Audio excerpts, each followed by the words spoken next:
Hello everybody, I'm Scotty. Welcome back to Scotty's Clock World.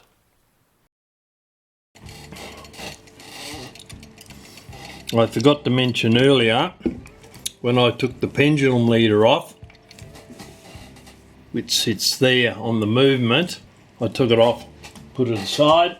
I forgot to mention, this is what the suspension spring looks like.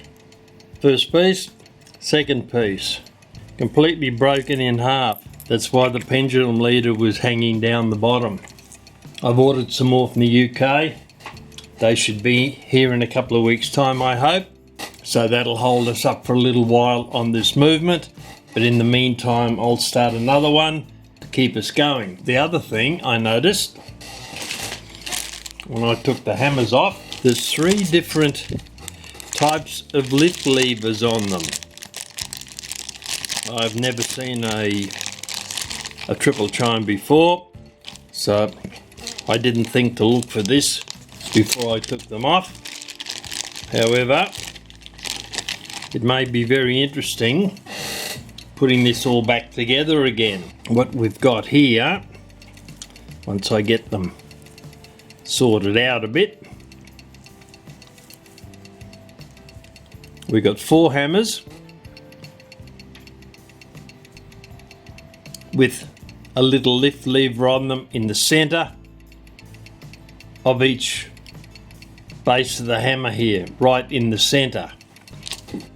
We have 2 that have got that lift lever over on the right hand side. You can see it there. And we've also got 2 hammers with the lift lever over on the left hand side. So that'll be interesting to see how that gets set up. That may take me a bit of time to get that organised, I think. Alright, put those aside. Before we go any further, we're going to let down the springs. So we'll do that in the usual way. A let down tool and screwdriver. We'll start off with the going train, sometimes called the time train, which is the one in the centre. In a triple movement, put the screwdriver down into the click, do partial turn on the let down tool and let it run round. It's spinning a bit too fast in my gloves, but let it run down till it's fully wound down and then let the click go. Alright, once again, let down tool, wind it up partially, a little bit of a wind, with a click back, hold it with a screwdriver, and let the let down tool spin round in your hand until all the tension's gone. Alright, all 3 springs have been let down now. I've decided against removing these pieces that attach the movement to the clock case, simply because the chance of getting them lined up exactly correctly to tighten down in the case is virtually impossible, bearing in mind there's no room to move inside the case and there's no way you'd be able to get them aligned exactly. Alright, well, we're going to start taking the movement to pieces now. We'll start off with the strike side train. We'll remove this piece here that holds the ratchet in place. Obviously not strong enough. Go up to a larger screwdriver, see if we can fit it in. Nope, it doesn't. It is very, very tight. That's the correct screwdriver for the size. Alright, well, we'll try the click. Those screws are incredibly tightly in there. I'll hold the movement in my hand for a moment, see if I can get a better turn on it, but they are seriously tight. Someone has really cranked them down tightly. There's no need to do that so tightly. They just need to be held in place. They don't need to be anywhere near as tightly in as that. Oh, that one's cracked. Anyway, that's something, I suppose. And the other one? Yep. Okay, well, we've certainly got to start on those. But what we do before we'll take that out is we'll remove this lever that selects which of the melodies is going to be played. We'll remove this little circlip, being careful not to shoot it across the room. That's got him. Take that out. Put that in our dish over there. Now I'll turn back to the front of the clock movement. We should now be able to remove that, and we have. Now, having removed that, we can now remove this piece down here. Put it in our dish. Now this piece here will now come straight off. There we go. Now we can look at removing this piece here.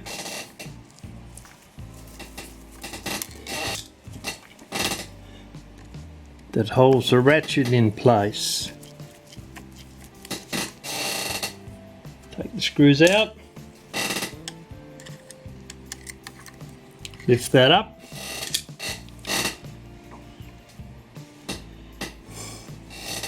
Now we'll take the click spring off. Once again, way too heavily screwed down. And remove the click spring. Now the click. Move the click. Move the ratchet. Right, that's removed the barrel. Now we'll remove the other clicks, click springs and the ratchets using this longer shafted screwdriver that seems to be doing a better job than my other ones. Now the click spring. Yep, certainly comes out a lot easier. This is the strike side that I'm removing parts from now. Into the click.